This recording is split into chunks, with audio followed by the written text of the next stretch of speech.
کامیابی کیا ہے؟ ہر آدمی اپنی ایک تعریف بیان کرتا ہے، ہر آدمی اپنی طریقے سے کامیابی کو ڈیفائن کرتا ہے، لیکن بہترین کامیابی کو کس نے بتایا کہ اصل کامیابی کیا ہے؟ تو وہ ہمیں کہیں اور سے نظر نہیں آتی، وہ ہمیں مولا متقیان امام علی ابن ابی طالب علیہ السلام،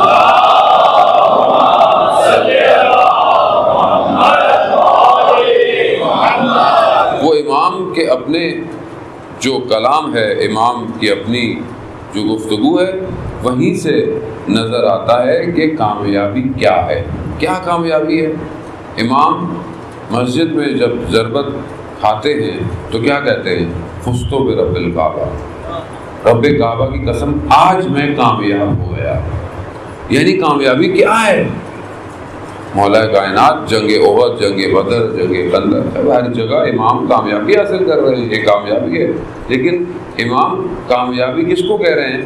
کہ جب پوری زندگی اس کی اطاعت اور بندگی میں گزر گئی، اب یہ آخری لمحہ بھی اسی کی طرف بڑھ رہا ہے، یہ کامیابی ہے کہ میں اپنی زندگی کے سارے کاموں کو صرف اس کی رضا کے لیے انجام دوں۔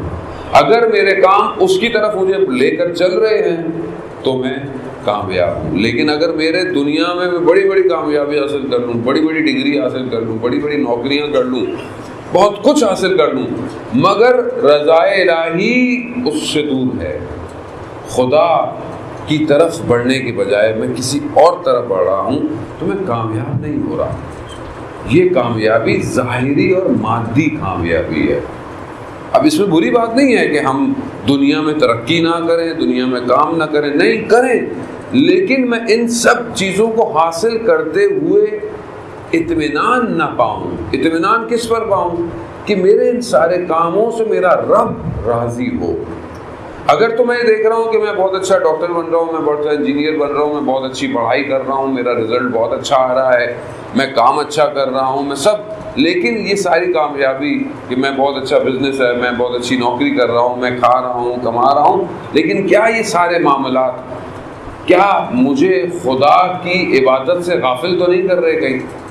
اگر تو میں کسی بھی حوالے سے غفلت میں ہوں تو پھر کوئی کامیابی نہیں ہے، بلکہ الٹا نقصان میں ہوں میں، کیونکہ آپ دنیا کو جس کو ہم کامیابی سمجھتے ہیں، جس دنیا کی طرف ہم بڑھ رہے ہوتے ہیں، ہم کہتے ہیں کہ میں نے یہ حاصل کر لیا، میں نے وہ حاصل کر لیا، تو اتنے سب حصول کے اندر وہ پروردگار کہاں ہے، وہ رب کہاں ہے؟ آپ بولے میں اتنا مصروف ہوں، میرے پاس وقت نہیں ہے، میرے پاس ٹائم نہیں ہے، اس سارے اوقات میں خدا کہاں ہے؟ خدا کے لیے کام کہاں ہے؟ خدا کے لیے بڑھنا کہاں ہے؟ تو پھر یہ کامیابی نہیں ہے۔ آپ اسکائی اسکریپرز بنا لیں، اب آپ دنیا جس کو کامیابی سمجھتی ہے، بہت بڑا افسر بن جائے، کوئی بہت بڑا منسٹر بن جائے، کوئی پریزیڈنٹ بن جائے، لیکن یہ سب بننے کے باوجود غافل ہو اس کاموں سے کہ جو اللہ کی طرف لے کے جا رہے ہیں، وہ سارے دوسرے کام کر رہا ہو، تو آپ اس کو کامیاب سمجھتے ہیں؟ یعنی اس نے گویا اپنی زندگی کو بیکار کر دیا جس سے خدا نے دی ہوئی تھی۔ کامیابی خدا کی طرف بڑھنا ہے۔ مشہور جو اللہ کا ولی تھا، عارف تھا،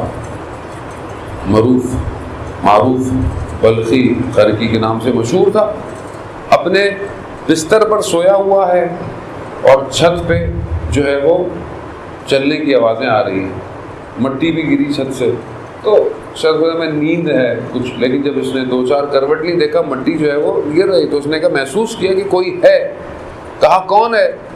تو آواز آئی کہ اونٹ ہو گئے ہیں، اونٹوں کو ڈھونڈ رہا۔ تو اس نے کہا اونٹ چھتوں میں تھوڑی ڈھونڈے جاتے ہیں، اونٹ تو بیابانوں میں ڈھونڈا جائے گا، دشت میں ڈھونڈا جائے گا، صحراؤں میں اونٹ ہوگا۔ تو آواز آئی تم بھی جس خدا کو ڈھونڈ رہے ہو وہ نرم بستروں پہ تو نہیں ملنے والا۔ تو اچانک سے اس آواز نے اس کے اندر ایک یقظہ، ایک بیداری پیدا کی، اٹھا، دوسرے دن اپنے مسند پہ بیٹھا ہوا ہے اور دربار میں لوگ بیٹھے ہوئے ہیں، دیکھا ایک بوڑھا شخص، ضعیف شخص آگ میں چھڑی کو پکڑے آیا، آتا گیا اور آ کر پوچھا یہ کون سی جگہ ہے؟ لوگ ہنسنے لگے، یہ دربار ہے۔ کہا یہ مسافر خانہ ہے، تو لوگ اور ہنسنے لگے، غصہ بھی ہونے لگے۔ اس سلطان کے قریب پہنچ گیا اور اس کے قریب جا کر پہنچا.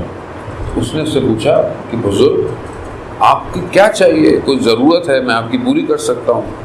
کہا یہ کیا ہے, مسافر خانہ؟ کہا برابر والوں کو غصہ آیا, سمجھدار تھا. کہا نہیں. کہا کیوں؟ تو اس بوڑھے نے اس سے پوچھا تم سے پہلے کون تھا یہاں؟ کہا میرا باپ. کہا اس سے پہلے؟ کہا میں اس کے والد. کہا اس سے پہلے؟ کہا اس کے والد. تو کیا یہ مسافر خانہ نہیں ہے؟ یہ مسافر خانہ ہے. اب یہ سوچنا تھا, یہ ایک اور آگ اس کے دل میں بھڑکی اور وہ شخص باہر چلا گیا, نکل گیا. یہ دوڑتا ہوا پیچھے پہنچا تو کہا کون ہے؟ ایک رات کی آواز نے مجھے پریشان کیا ہوا ہے, ایک آپ نے. تو کہا میں خضر ہوں, اللہ کا نبی ہوں میں. تو کہا میں آپ کے ساتھ جانا چاہتا ہوں. تو کہا چلو. کہا ایک منٹ میں کچھ معاملات طے کر کر آؤں. کہہ رہا کچھ معاملات طے کرنے گئے تو پھر دیر ہو جائے گی. گویا خیر رہ گیا, نکل گیا, اپنے سب کچھ چھوڑ چھاڑ کر بیابانوں میں نکل گیا, تھک گیا اور اس کو ڈھونڈ رہا ہے جو حقیقی مالک ہے. ڈھونڈتے ڈھونڈتے ایک چوپان کو دیکھا کہ جو جانوروں کو چرا رہا ہے. اس نے جب اس سلطان کی حالت دیکھی, کپڑے پھٹے ہوئے ہیں, حالت ہوئی ہے, تو کہا یہ آپ نے کیا حالت کی؟ کہا اپنا لباس مجھے دے دو اور میرا لباس تم لے لو, میں یہی کروں گا. عزیزان محترم, ہم جس چیز کو کامیابی سمجھتے ہیں وہ اصل میں بعض اوقات سراب ہوتی ہے, دھوکہ. جیسے آپ روڈ پر چلتے ہیں اور دھوپ میں آپ کو سڑک کے اوپر ریفلیکشن نظر آتی ہے اور ہمیں دور سے وہ پانی نظر آتا ہے, جبکہ وہ پانی نہیں ہوتا, وہ سراب ہے. ہم بھی اپنی زندگی میں بعض اوقات اس سراب کو کامیابی سمجھتے ہیں کہ ہم پہنچ گئے ہیں, جبکہ ہم پہنچ نہیں رہے ہوتے. وہ کامیابی اصلی کامیابی نہیں ہے. اصل کامیابی یہ ہے کہ ہم کچھ بھی کرتے ہوں اور کسی بھی ایج کے دائرے کے اندر ہوں, باپ ہوں, بیٹا ہوں, خاتون ہوں, جو بھی ہے, لیکن اگر وہ اس خلقت کے ہدف کی طرف نہیں بڑھ رہا جس کے لیے پروردگار اسے کہتا ہے وَمَا خَلَقْتُ الْجِنَّ وَالْإِنسَ إِلَّا لِيَعْبُدُونِ, میں نے تمہیں سوائے بندگی کے کسی اور چیز کے لیے خلق نہیں کیا. اگر بندگی نہیں حاصل کر رہا تو کامیاب نہیں ہے. میں اپنی زندگی میں دیکھوں کیا میں بندگی کی طرف بڑھ رہا ہوں, چاہے میں کچھ بھی ہوں, کیا فرق پڑتا ہے, چاہے میں اسٹوڈنٹ ہوں, چاہے میں ٹیچر ہوں, ڈیزگنیشن, آکوپیشن, پروفیشن, کوئی فرق نہیں کرتے. جس مقام پر بھی ہو بندہ خدا نظر آنا چاہیے. کیوں؟ کیونکہ جو کائنات کے کیمرے ہیں وہ آپ کو آپ کے اسٹیٹس سے نہیں پہچان رہے, وہ آپ کو آپ کے باطن کے وجود سے پہچان رہے ہیں. آپ کیا ہے, آپ کے باطن میں کیا ہے. آپ ظاہر میں بہت اچھے بنے ہیں, بڑے خوبصورت ہیں, بڑی آپ کے پاس کرسی ہے, لیکن اندر کیا ہے؟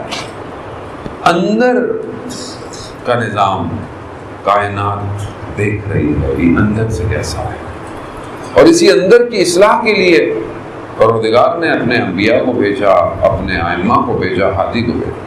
اور اگر لوگوں نے ان کو نہیں پہچانا تو لوگ اپنے باطن کو صاف نہ کر پائے. ظاہر میں بڑے اچھے اچھے لوگ تھے, بڑے معتبر لوگ تھے, مگر امام حسین بلاتے رہ گئے, یہ نہیں آئے.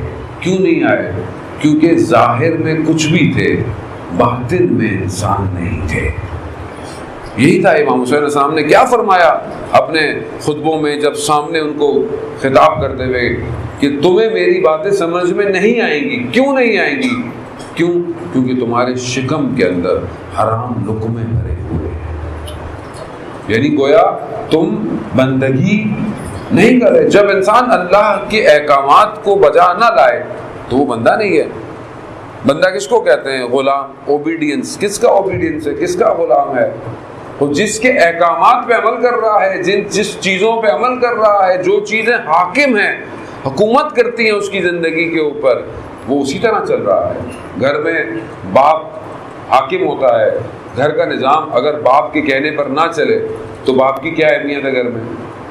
باپ کہتا میری تو حکومت ہی نہیں ہے، میری کو بات ہی نہیں سنتا، ہر کوئی اپنی اپنی مرضی کر رہا ہے، تو وہ باپ ولی ہے، سرپرست ہے، تو اس کا مطلب ہے کہ ہر کوئی اپنے مرضی سے چل رہا ہے۔ اور اگر ہم بھی اپنی زندگیوں میں، تو گھر تو چھوٹی سی مثال ہے، ایک کمپنی ہو، کمپنی میں بہت سارے ڈپارٹمنٹ ہوں، اس کے مختلف ہیڈز ہوں، اور ہر کوئی اپنی مرضی کر رہا ہو، اپنے ہیڈ آف ڈپارٹمنٹ کی بات ہی نہیں سن رہا، اپنے مینیجر کی بات ہی نہیں سن رہا، تو کیا وہ نظام چل پائے گا؟ کیا وہ کمپنی چل پائے گی؟ نہیں چل پائے گی۔ بہت وہ تنگ آ کے کمپنی اس کو کیا کرتی ہے؟ نکال دیتی ہے۔ کیوں؟ کیونکہ ہمارا کام ہی نہیں کر رہا، جس کام کے لیے ہم نے اسے رکھا ہے وہ کام ہی نہیں کر رہا، تو فائدہ کیا ہے اس کے؟